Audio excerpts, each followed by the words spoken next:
안녕하세요, 가치환입니다. 1월 31일 화요일 국내 시장이 마감되었습니다. 자, 오늘이 1월 마지막 날이에요. 그런데 마지막 날은 흐름이 조금 좋지 못했었고 코스피가 1% 하락으로 마감이 되었습니다. 그래서 어제하고 오늘 이틀 연속으로 이렇게 주가가 많이 밀렸네요. 그런데 반대로 코스닥은 어제는 많이 밀렸었지만 오늘은 조금 다른 흐름이 나왔어요. 그래서 소폭의 상승으로 마감이 되었고 오늘만큼은 양시장이 엇갈린 흐름이 나왔습니다. 그리고 시가총액 상위 종목들을 보면 오늘은 코스피 내에서 반도체 업종이 정말 부진한 흐름이 나왔었고 반대로 2차전지 관련주들 이쪽은 상승 마감이 되었어요. 그리고 플랫폼 쪽도 좋지 못했었고 또 자동차도 마찬가지로 부진한 흐름이 나왔습니다. 그래서 코스피 상위 종목 내에서는 딱 한 개의 업종 2차전지만 좋은 흐름이 나왔습니다.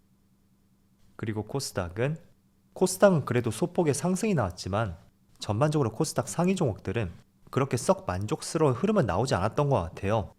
코스피와 마찬가지로 부진했던 종목이 많았었고 반대로 엔터나 컨텐츠 쪽 이쪽은 양호한 흐름이 나왔었죠.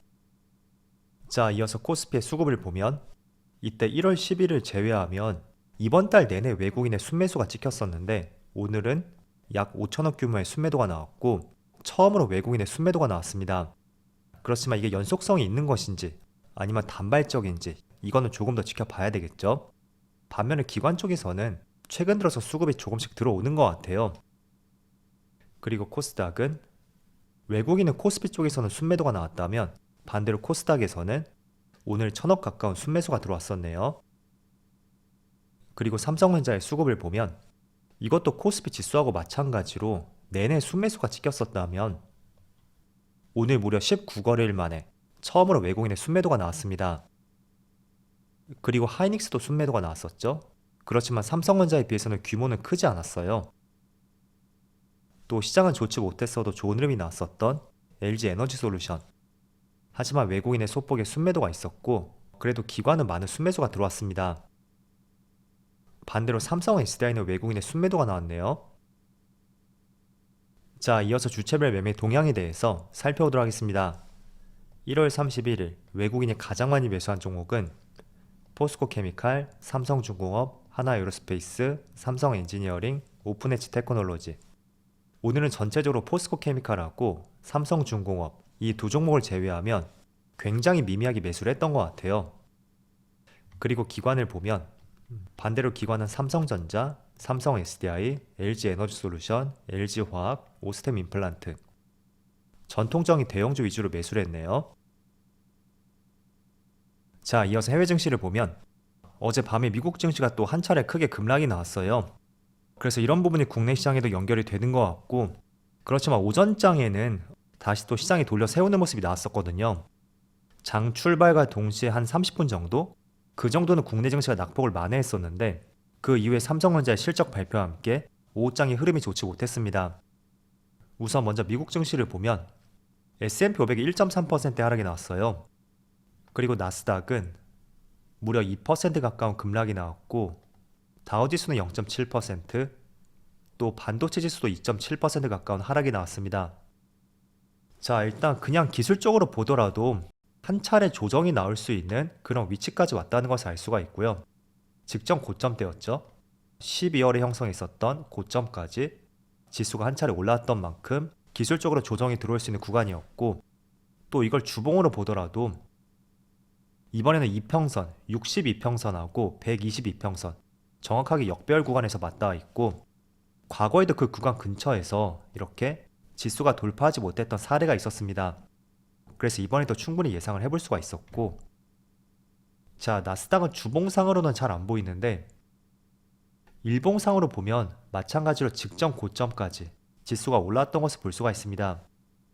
그래서 이런 거 보면 참 신기한 것 같아요. 주가나 지수가 꺾일 시점이 되면 공교롭게도 그 시점에 어떤 악재가 나온다던가 또는 상승할 만한 시점이 되면 또 공교롭게 좋은 소식이 나오면서 주가의 상승이 나오기도 하죠.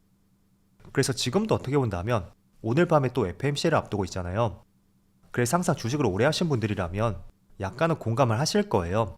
재료가 선행적으로 나오는 것인지 그 위치가 되었을 때 재료가 붙는 것인지 참 애매할 때가 많은 것 같습니다. 그리고 추가적으로 아시아 증시를 보면 일본은 약보합을 보여주고 있고 대만도 1.2% 하락이 나오고 있습니다. 그리고 중국도 그렇게 좋진 않네요.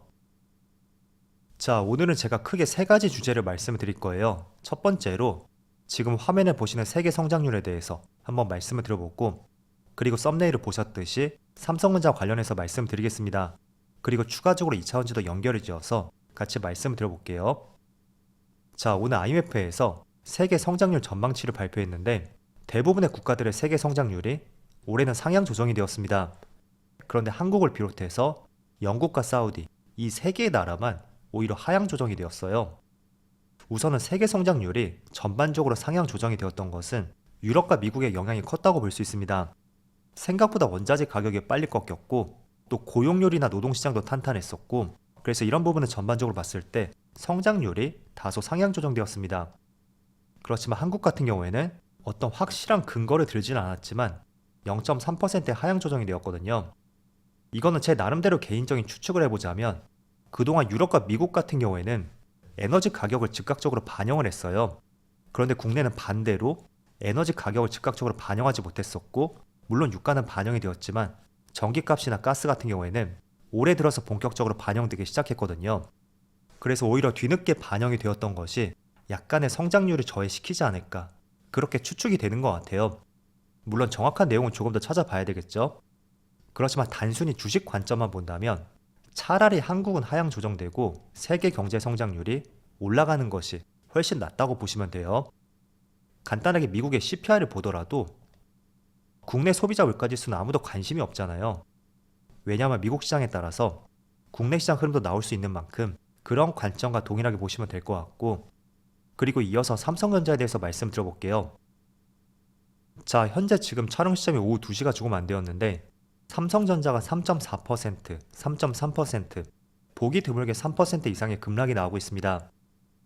그런데 어제부터 조금은 주가가 밀리기 시작했었죠. 그래서 이틀 연속으로 거의 5% 가까운 하락이 나오고 있고, 그리고 오늘 실적 발표가 있었어요. 자, 그런데 실적을 뜯어서 보면 지난번에 잠정 실적 발표를 했었던 1월 초였죠. 이 당시하고 크게 달라진 것은 없었거든요. 그런데 굳이 달라진 것을 꼽자면 차이점을 두 개로 나눠볼 수가 있습니다.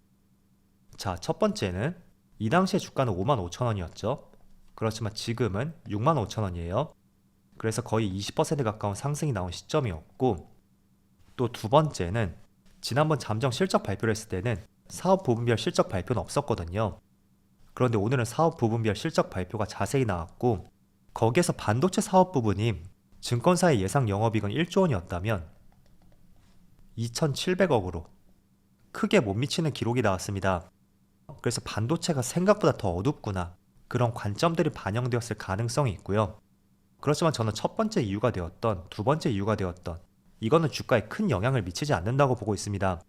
그럼 왜 이틀 동안 매출과 영업이익은 큰 차이가 없는데 왜 이때는 주가가 상승이 나왔고 이번에는 하락이 나왔는지, 정답은 감산에 있다고 보면 돼요. 자, 이번 1월 초에 삼성전자의 잠정 실적 발표가 나왔을 때 증권사의 영업이익은 약 6조 원대였거든요. 그런데 4조 초반이 나왔었죠. 그럼 우리가 단순한 논리만 보더라도 지금 반도체 사업 부분의 영업이익이 감소했던 것보다 이 당시에 영업이익이 크게 급감했던 것이 훨씬 충격적이라고 볼 수 있습니다. 그렇지만 주가의 상승이 나왔던 것은 마이크론 테크놀로지의 실적도 좋지 못했었고, 또 SK 하이닉스는 1조 원이 넘는 큰 영업 손실이 예상이 되었거든요.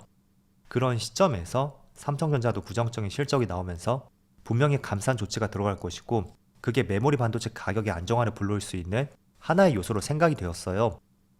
자, 그런데 이번에 실적 발표와 함께 컨퍼런스 콜을 동시에 진행했는데 인위적으로 감산은 없을 것이라고, 어떻게 본다면 기대감을 꺾을 수 있는 발언이 나왔어요. 그래서 메모리 반도체 가격 안정화는 조금 더 시간이 걸릴 것이고, 이런 부분에 따른 실망 매물들이 오늘 많이 출회가 되고 있다, 그렇게 보시면 될 것 같아요. 자, 그래서 지금 이틀 동안 약간은 생각이 바뀔 수 있는 부정적인 주가의 변동이 나왔습니다. 그렇지만 제가 드리고 싶은 말씀은 한 달 동안 외국인의 수급이 꾸준히 들어왔어요.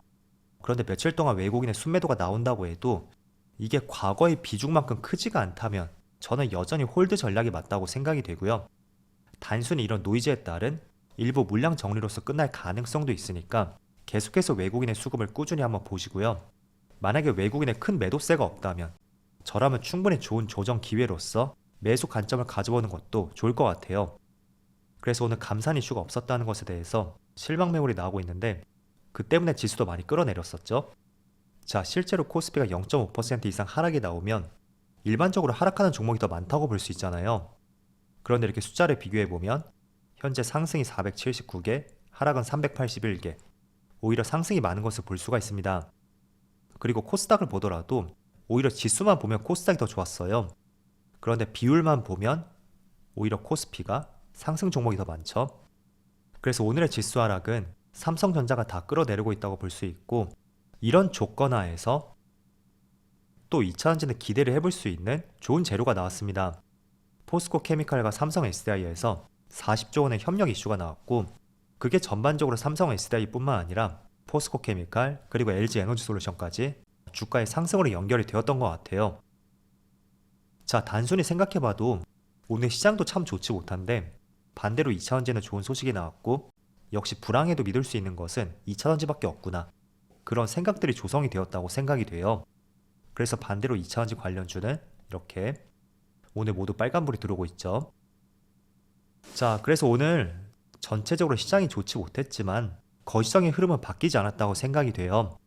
그래서 오늘 밤에 FMC까지 한번 잘 살펴보시고, 또 시장이 안정을 찾았을 때 그때는 또 한번 투자를 해볼 수 있는 좋은 시점으로서 한번 생각해 보신다면 좋을 것 같습니다.